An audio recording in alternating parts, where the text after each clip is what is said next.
Как недолюбленный матерью Апуш, так и повзрослевший герой мечтает о теплом чувстве. Пламя вечной любви растопит все льды. С этими строками татарского поэта солист Мариинского театра Ахмет Агади согласен.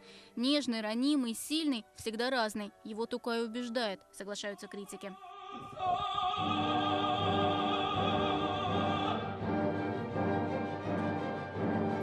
В национального классика артист перевоплощается с 2006 года. А вот Марко Боэми руководит этой историей лишь второй раз.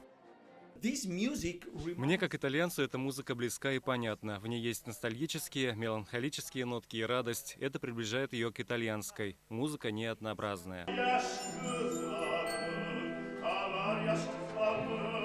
Любовь поэта мелодичную в традициях европейской классики. Переполненный зал всегда встречает долгой овацией. Правда, в афише театра она лишь раз в год. Иное дело спектакль, который ждет зрителей завтра. Борис Годунов был в афише Шаляпинского все годы его существования. Роль Бориса – одна из самых знаменитых в творческой судьбе Федора Шаляпина. Кстати, фестиваль этого года посвящен 140-летию со дня рождения прославленного баса. Но кроме вещей традиционных и специально заготовленных новинок, форум 2013 запомнится и мистикой. Треть приглашенных солистов болеют.